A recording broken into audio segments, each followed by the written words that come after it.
Hello and welcome to iBluairJgR Gaming for Comedy. This is an XCOM 2 mod spotlight. Today we're going to take a brief look at the Long War Specialist, one of the classes included in the Long War Perk Pack. We're not going to go over each and every ability in depth, but we are going to take a look at how different Long War Specialist builds can function on the battlefield. Before we head out on a mission, the Long War Specialist is a well-rounded support unit equipped with XCOM's most advanced technologies. While their raw damage output is lacking compared to classes like the Long War Shinobi and Ranger, they make up for it with their insane utility. They can heal and buff allies, hack mechanical enemies or destroy them outright with powerful electric shocks, or fill a more general supporting role with grenades and overwatches. Now, it's time to get out there and see how these specialists function. And here we go. Once again, the Long War Specialist isn't designed to deal massive amounts of damage, but because they're so well rounded, they should be able to deal with whatever obstacles this mission places in front of them. Our first specialist is going to fill a general support role. His strongest abilities are going to be his overwatches. Next up we have our medic. Although she has a lower damage output compared to the other two specialists, she has the ability to keep everyone alive with powerful medkits and other healing abilities. Last but certainly not least, our combat hacker will be making use of her gremlin to shock enemies into submission, and to buff her allies. Speaking of shocking, I think it's time to talk about our first ability from the combat hacker.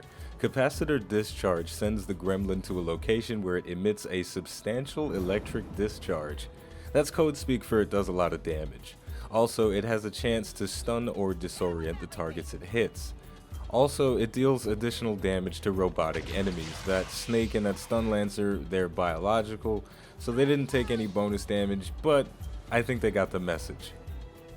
And they don't look too happy about that. But this is the perfect time to shift gears and take a look at our general support specialist. Overwatches aren't always the most reliable means of dealing damage unless you have abilities that increase your accuracy. Thankfully for us, the general support specialist has the ability Sentinel and Cool Under Pressure.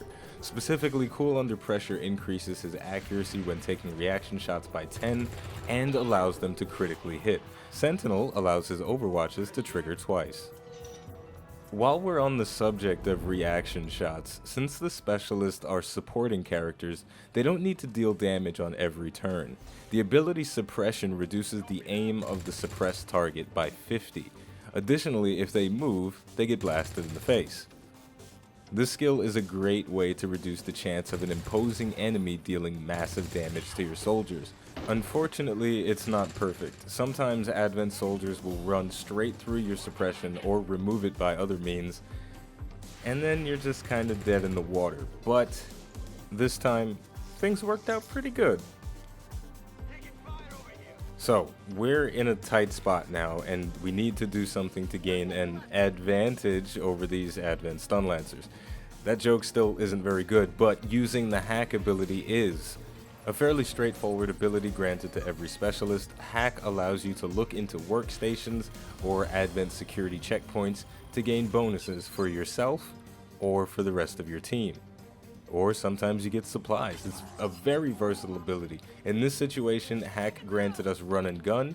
I could have chosen to take the run and gun ability for my entire squad, but I don't believe in RNGesus. He lets me down more often than he doesn't. So I took run and gun for myself, and I shot that guy in the face. It works out.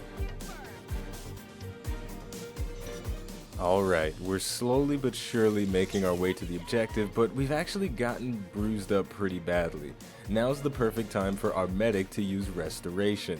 This ability sends the gremlin to each squad member, healing or reviving them as needed.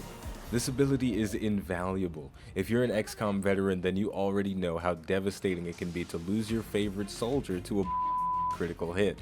Keeping everyone's health topped off is a great way to prevent any unfortunate casualties. Additionally, if you're playing with Red Fog enabled via the Long War Toolbox, Red Fog reduces your soldiers' accuracy the more wounded they become. This ability will clean that up for you. And then your soldiers will clean up the Advent. Actually, this might get a little messy. Yeah, look at all that orange blood. I don't like that. We might need to do a little bit more cleaning, but let's move on to the last ability, Airdrop.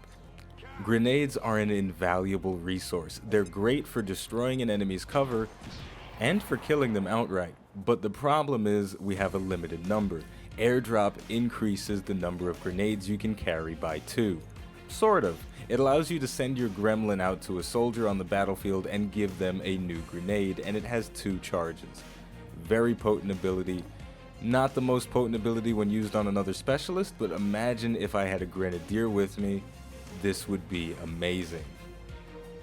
So there you go. The Long War Specialists, they're not a damage dealing powerhouse, but they are easily the most versatile class in the XCOM roster. They can deal with situations in creative ways, more creatively than any other soldier on the battlefield. So even when Advent calls in reinforcements, we've got enough tools in our arsenal to deal with it. So, the name of the game is XCOM 2. The name of the channel is iBluairJgR Gaming for Comedy. Thank you for watching, and I'll see you next time.